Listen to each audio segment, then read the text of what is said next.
Hey guys, welcome back to my channel and another video. If you are new, my name is Nicole and welcome. So today we are going to be doing the January reading wrap up, and if you saw my February TBR, you would already know that January was not a successful reading month for me. I put 5 or 6 books on my TBR. I can't even remember. No, I had 6 books on my TBR, and we didn't read most of the books on said TBR. I actually only read 3 books in the month of January. One book that was on my January TBR, I got nearly, I think about halfway through by the end of January, but I just didn't get it finished before January ended. Let's just get straight into the books I did read, and then we're going to touch base on the books that I didn't read and why. So the first book that I did pick up in January was Kisses and Croissants by Anne-Sophie Joannahu. I can't pronounce that, I do apologize. Now, first of all, I just want to say that I did rate this book, hold on. I've got a new reading journal and I have no idea where I've put everything. It's like the worst thing about starting a new reading journal is you're excited, but you don't know where you put everything. I rated it 3 stars. Now this book, I did start reading it, and in its defense, I did start reading it whilst I was in hospital waiting for medical care. So really, the odds were never in this book's favor, because immediately being in hospital having to read a book whilst you're waiting to get medical care is just extremely off-putting, and you can't really concentrate, you can't really focus, and as such, I just found it like a bit of a met book. So this one focuses on our main character, Mia. She is obsessed with ballet and wants to become a professional ballet dancer. She applies for an American ballet school but doesn't get in, and also happens to apply for a ballet school in Paris, and she's successful. So it's like the summer before college, I believe, and so she ends up going over to Paris, and she's a student in this ballet school. Her mum is probably the worst character in this book, is extremely negative and horrible about her daughter's love of ballet, and her mum's just trying to make sure she has a backup plan. However, her mum goes about it all wrong and literally just gives off the impression that she doesn't actually care about her daughter and her daughter's dreams whatsoever, and I just did not enjoy the mother. But everyone else in Mia's life is super supportive, and whilst over in Paris, she ends up meeting, what's his name? Louis, who ends up being the son of one of her ballet teachers, and they have a romance. She's also got relatives that also happen to live in France, so she goes and visits them. In this ballet school, it is very kind of like prestigious and competitive, and she ends up getting one of the 3 lead roles in the Swan Lake or the Black Swan. I can't remember the name of this ballet performance. She gets one of the 3 leading roles. She is the Black Swan. So I think it's Swan Lake, I could be wrong. And as she's sort of like training and learning the role and stuff, she ends up becoming quite distracted by Louis and this relationship, and it's just about working out like what's important. And look, it was a cute, fun little read. It was nothing revolutionary. We've all seen this type of plotline before. It was cute, it was fun, it was sweet. I gave it 3 stars. Nothing to rave about. It won't stick with me, it won't last with me, but it was just an easy, simple, fun read, and gave me a little bit of a break from everything going on with my health, and that for me was an absolute win. And then the second book that I picked up was The Breakup Pact by Emma Lord. Let's just give a moment for the spine because it's stunning. So this book was actually a 4-star read for me. I was in love with this book. So this is Emma Lord's, I believe, first adult contemporary novel. She normally writes YA novels. And my God, if she could just continue writing contemporary adult novels, like I will pick up every single book that she writes. I thought this was fantastic. I was borderline obsessed with it. We focus on our main characters, June and Levi. They were friends throughout high school, both kind of had crushes on one another. After high school, they sort of just fell apart. Levi ended up going to like New York, whereas June had a partner. She did a lot of traveling around, and her partner's on like a reality TV show for business. He ends up dumping her live on TV, and she becomes a little bit of an internet sensation. She's a bit of a meme. She's the crying girl.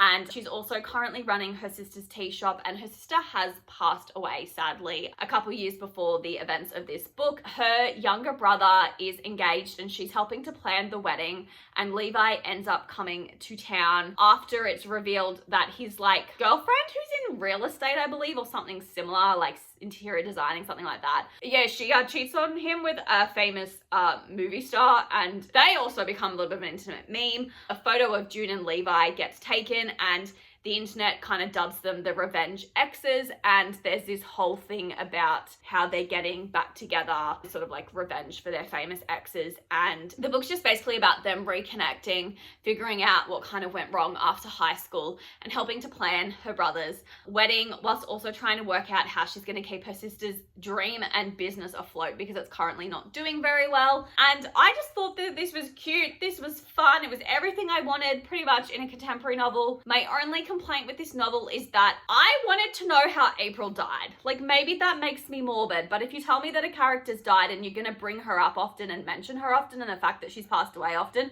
I'm gonna want to know why she died and how. I'm interested. But overall, I really enjoyed the writing style. I thought it was a good, easy read, and I don't really have any major complaints about it. I low-key kind of feel like the world has been set up that we could do other books based on some of the side characters. Like, if there's not a book on her best friend, I'ma have questions. That's all I have to say. But overall, I did really quite enjoy this book, and I had a great time with it, and I'm excited to see what adult novel Emma Lord comes out with next, because I would be interested in picking that one up. And then the third and final book that I read in January should hopefully come as no surprise to anyone, but it was Onyx Storm by Rebecca Yarros.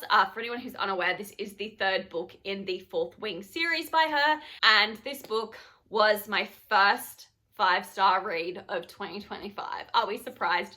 No, I'm basically trash for this woman. I'm just so excited to be back in the Fourth Wing universe to see how the story continues in this world. For anyone who's not aware of what Fourth Wing is, or this series is, we basically focus on this fantasy world. There's dragons. That's all you need to know. There's dragons. Our main characters basically live in this war college where there's 4 quadrants and everyone is aligned to a particular quadrant. So we have our dragon riders.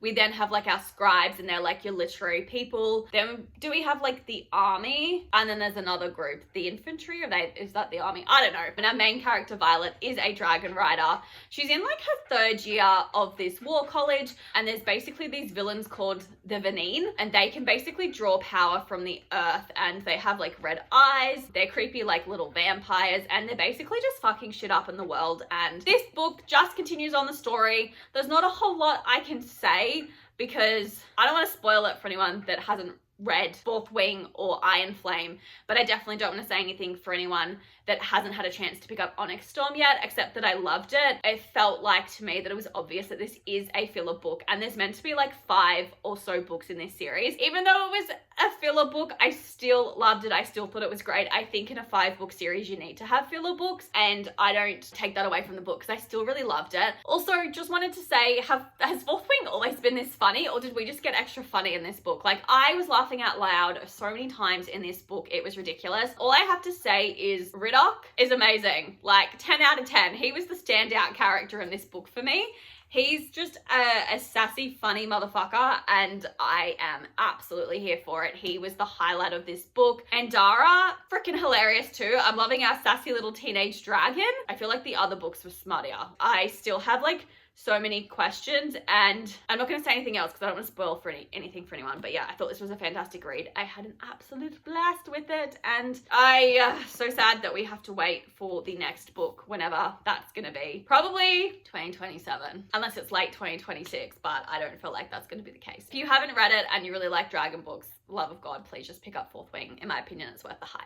Okay, so they are the 3 books that I did read in January, and then I did want to touch base on the other book. So I don't have it with me, but one book that was also on my TBR for January was Delilah Green Doesn't Care. I did pick her up. She's the book that I basically got halfway through on the 31st of January, and I continued reading now into February. So I will discuss her in the February reading wrap up, but just wanted to acknowledge that. And then the other book I wanted to quickly discuss was Legendborn by Tracy Deonn. I did try to pick this girly up. I did have to press pause on this book. So I'm 14 pages in and I have pressed pause. Now I want to stress that it's a pause, it is not a DNF.